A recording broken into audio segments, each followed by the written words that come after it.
Welcome back, and I think it's time for another story. Years ago, I was at an electronics store looking for a portable digital recorder to take along with me on interviews, and as I was talking to the salesman who was showing me some options, he made an interesting suggestion to me. "Are you interviewing people with this?" he asked. "Well, I'm just sort of setting it down on the table while we talk," I said. "I don't want to draw a lot of attention to it." "Why?" he asked. "Aren't you trying to get them to talk?" "Yeah," I said, "but I don't want them to feel uncomfortable." "Listen, you got it all wrong," he said, and then he handed me a microphone. "Look, this is $10, and it plugs right into the recorder, but you take this with you, and you hand it to people you're interviewing, and you ask them to talk, and they're going to open up.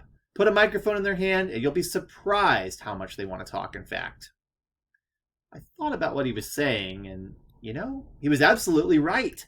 Microphones can have an amazing power when people are willing to speak into them. They're not only conscious when they're speaking that they're being recorded, but they also tend to take on a different tone and volume when they're talking into a microphone. Just holding a microphone in your hands makes you feel like you're supposed to say something. It might be a prop more than a legitimate need, but it can be a useful prop for someone who's especially shy or resistant to speaking. So I bought the microphone, and it's still part of my bag of tricks for getting participants to speak up when we're in a setting where it makes sense to use it. But the discussion also made me think a lot more deeply about my job as an interviewer.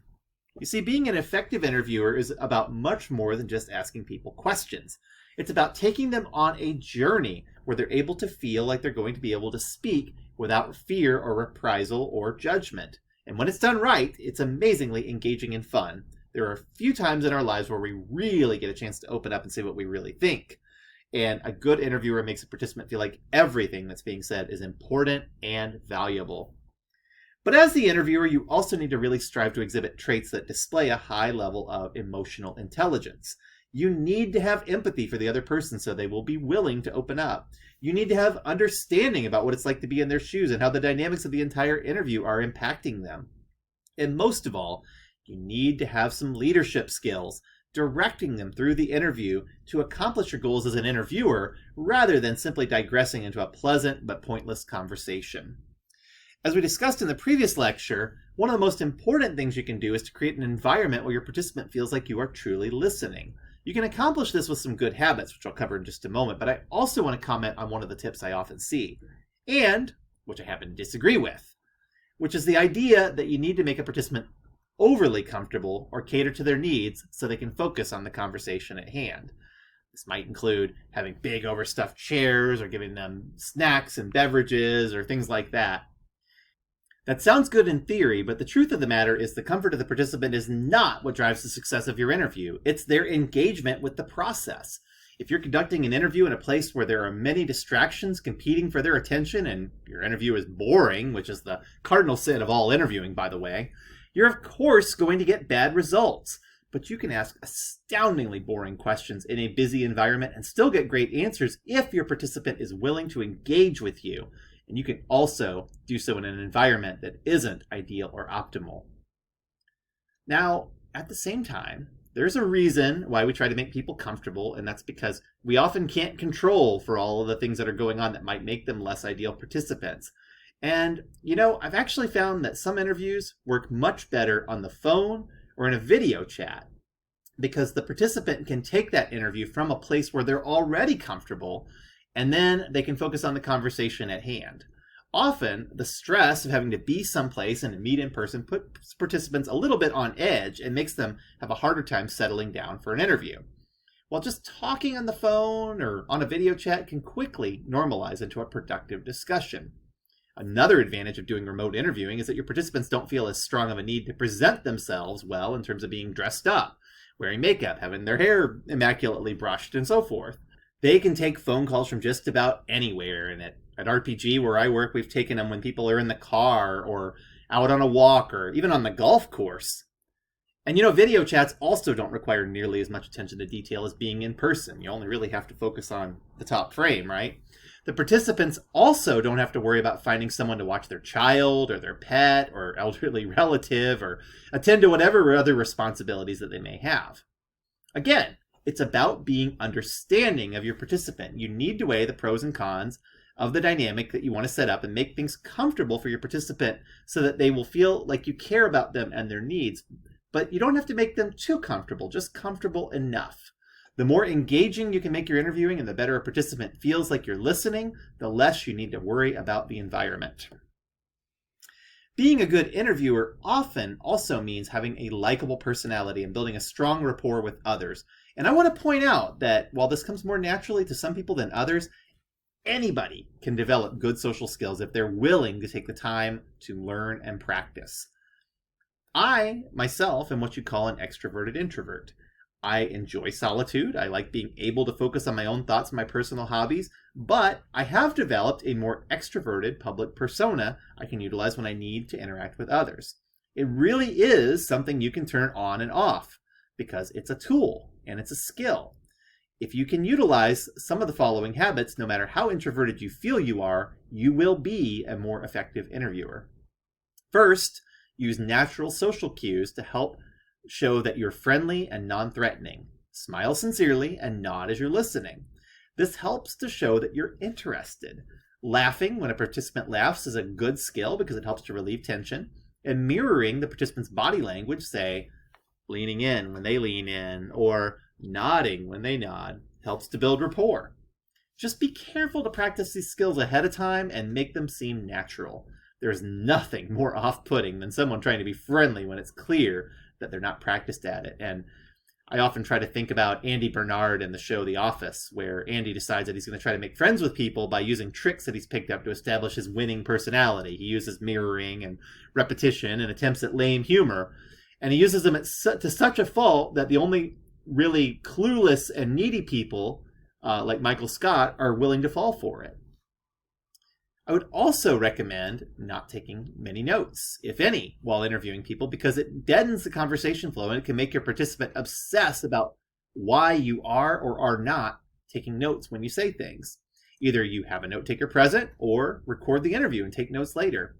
Explain why you're not taking notes early on so the other person understands that it's for their benefit. I often joke that I'm not trusted to do both things at the same time, and that is usually good enough for them. If you do write things down, just jot down small notes about topics to bring back up or return to. And again, that shows attention, but you're still able to focus on the person that you're talking to. I'd also recommend taking time to review your questions and really know what comes next and how a line of questioning flows. This will make your interview seem more natural and less scripted, and it will also free you up from using your interview guide in a mechanical way. It's not necessary to memorize your questions, but it is a good idea to spend some time rehearsing them and making notes about how to say things in a way that feels natural. Understanding how lines of questioning pertain to your research objectives or purpose is tremendously helpful. It's also important to show that you're listening, and you can do that by restating something someone has just said, referring back to what they said before, asking for clarification on a topic when you feel like there's more depth to be explored or the meaning is unclear. Again, the idea here is to show that you're paying attention. So use these techniques carefully and not in a manner that feels patronizing or scripted.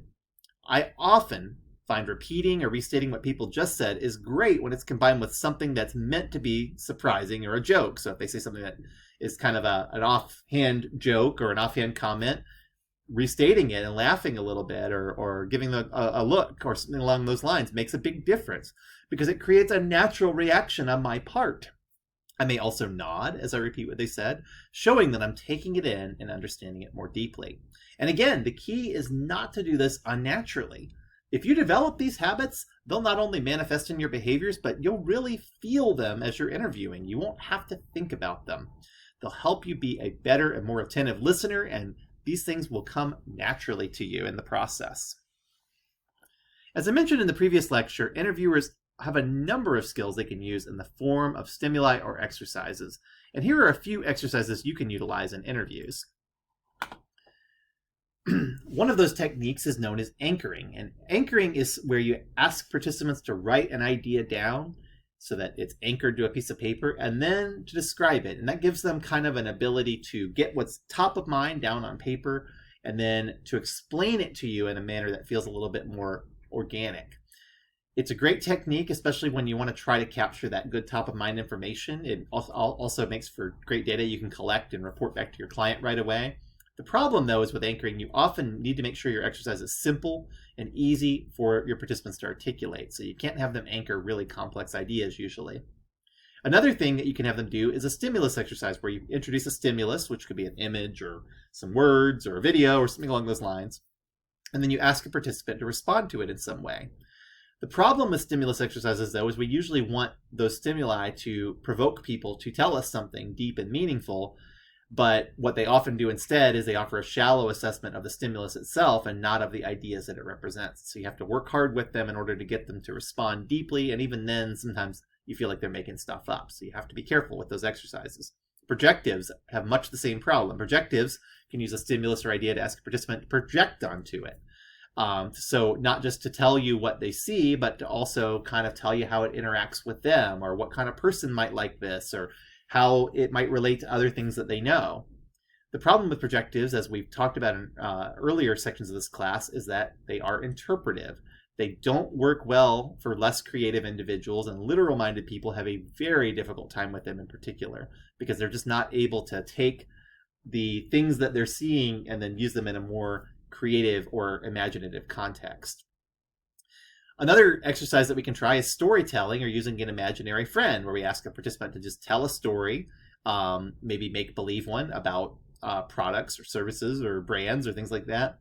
Or we can ask what an imaginary friend or neighbor or family member might say about a topic. So we could say, what do you think your neighbor would say about this? Or how do you think your child would describe this? That could be the imaginary friend exercise.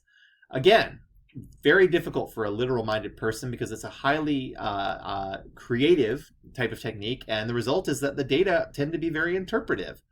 Fictional answers often reflect perception and lack of connection to reality, which is also difficult because we're not able necessarily to distinguish what's real and what just people think and feel that is not connected to their true experience, and they often can't articulate it. So we have to be careful with those kinds of exercises for that reason. Then there's the blind alien, or the stranger in a strange land exercise. That's where we ask participants to explain something as if you know nothing about it. And you might hold up a cup of coffee and ask them to explain to you what's in the cup and what the cup is and why we use that size cup and why we use that material for the cup and what we do to make the coffee taste better and what temperature we serve it at, and all kinds of other things like that. This kind of exercise is designed to get people to question their assumptions and to go deep in terms of the types of reactions that they're giving you. But it's easier for concrete ideas like a cup of coffee than it is for more abstract ideas like a service or what an experience should look like. And it doesn't work well for less articulate individuals. It can actually create frustrations. People that have trouble expressing themselves or who get easily frustrated don't do well with this exercise, and it's one that you need to almost screen to make sure the person's right before you do it. Another exercise is a word association exercise. And this is one of the older projective techniques that's used, and that's where you ask participants to associate words or phrases with prompts. Maybe you give them some adjectives to pick from, maybe you give them a sentence and have them complete it, things like that. The problem, though, is that words don't always have a real definite meaning, and they often need to be placed in context. And this can also be mentally taxing for some individuals. So with these kinds of exercises, again, you might need to screen to make sure that the people that are going to be going through them are people that like words and can deal with words well.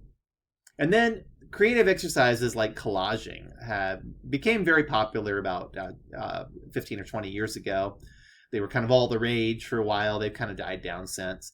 But that's where you ask participants to create some sort of creative expression of his or her ideas. And these have given way to other things like video diaries and qual boards and things like that we'll talk about in future lectures. But they're still around, and they do work because they get people to express things in a different way, often a very visual way where they can explain what they think and feel.